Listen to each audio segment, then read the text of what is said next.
নির্বাচনের জন্য সংস্কার দরকার। আপাতত নির্বাচনমুখী কাজ করতে হবে বলে মন্তব্য করেছেন বিএনপির ফরেন অ্যাফেয়ার্স অ্যাডভাইজরি কমিটির সদস্য আমির খসরু মাহমুদ চৌধুরী। বুধবার বিকেলে গুলশানে বিএনপি চেয়ারপারসনের কার্যালয়ে ঢাকাস্থ ফ্রান্সের রাষ্ট্রদূত ম্যারি মাজদুপুই ও রাজনৈতিক উপদেষ্টা ক্রিস্টিয়ান বেকের সাথে বৈঠক অনুষ্ঠিত হয়। বৈঠকে উপস্থিত ছিলেন বিএনপির মহাসচিব মির্জা ফখরুল ইসলাম আলমগীর, সাংগঠনিক সম্পাদক ও আন্তর্জাতিক কমিটির সদস্য শামা ওবায়েদ সহ অন্যান্য নেতাকর্মীরা। সংবাদ সম্মেলনে আমির খসরু বলেন, বাংলাদেশ ফ্রান্সের মধ্যে অর্থনৈতিক সম্পর্ক সুদৃঢ় করার লক্ষ্যে আলোচনা হয়েছে। তারা বাংলাদেশের বর্তমান রাজনৈতিক প্রেক্ষাপট নিয়ে জানতে চেয়েছেন বলেও জানান খসরু।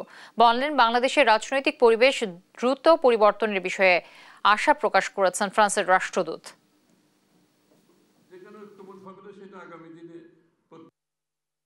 আমরা বলেছি একটাই সংস্কার দরকার, বাংলাদেশের নির্বাচনের জন্য সংস্কার। আর বাকি সংস্কার যদি ঐক্যমত হয় ভালো, যেখানে ঐক্যমত হবে না সেটা আগামী দিনে প্রত্যেকটি দল জনগণের কাছে যাবে, তাদের পরিবর্তন ম্যান্ডেট কি সংস্কার তারা চায়, জনগণ মতামত দেবে, সেই পরিপ্রেক্ষিতে সংসদে এটা নির্ধারিত হবে। এটাই তো গণতন্ত্র। এটাই